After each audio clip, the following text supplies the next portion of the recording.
سرخط خبرها: حمله تاریخی کره شمالی به کره جنوبی. وحشت زلنسکی از حمله تازه روسیه به اوکراین.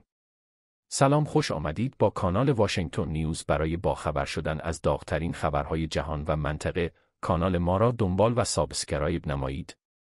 آغازه حمله کره شمالی بالای کره جنوبی. کوریای شمالی، پرتاب موشک‌ها به سوی کوریای جنوبی شبیه سازی حمله بوده است. کوریای شمالی امروز، دوشنبه، 16 آذر، گفت که پرتاب‌های موشکی اخیر این کشور حملاتی شبیه سازی شده به کوریای جنوبی و ایالات متحده و پاسخی به دو کشور که مانور جنگی خطرناکی برگزار کردند، بوده است. در همین حال کوریای جنوبی نیز اعلام کرد قطعاتی از یک موشک کوریایی شمالی را در نزدیکی ساحل خود بازیابی کرده است. این هشدار نیروهای نظامی کوریای شمالی پس از آن صادر شد که پیونگ یانگ هفته گذشته چندین میزایل بالستیک خود را در حالی آزمایش کرد که ایالات متحده و کوریای جنوبی بزرگترین تمرینات نظامی هوایی خود را در شبه جزیره کوریا انجام دادند.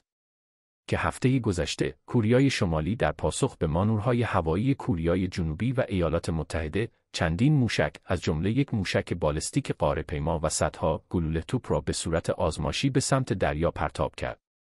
ارتش کوریای شمالی گفت که مانور طوفان هوشیاری در پاسخی تحریک آشکار با هدف تشدید عمدی تنش و تمرین جنگی خطرناک با ماهیت بسیار تهاجمی بوده است.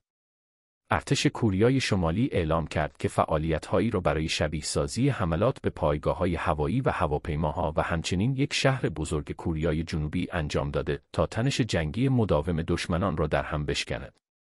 مقامات کوریای جنوبی و ایالات متحده همچنین گفتند که پیونگ یانگ آمادگی‌های فنی را برای آزمایش تجهیزات هسته‌های خود که پس از سال 2017 برای اولین بار انجام می‌شود، گرفته است.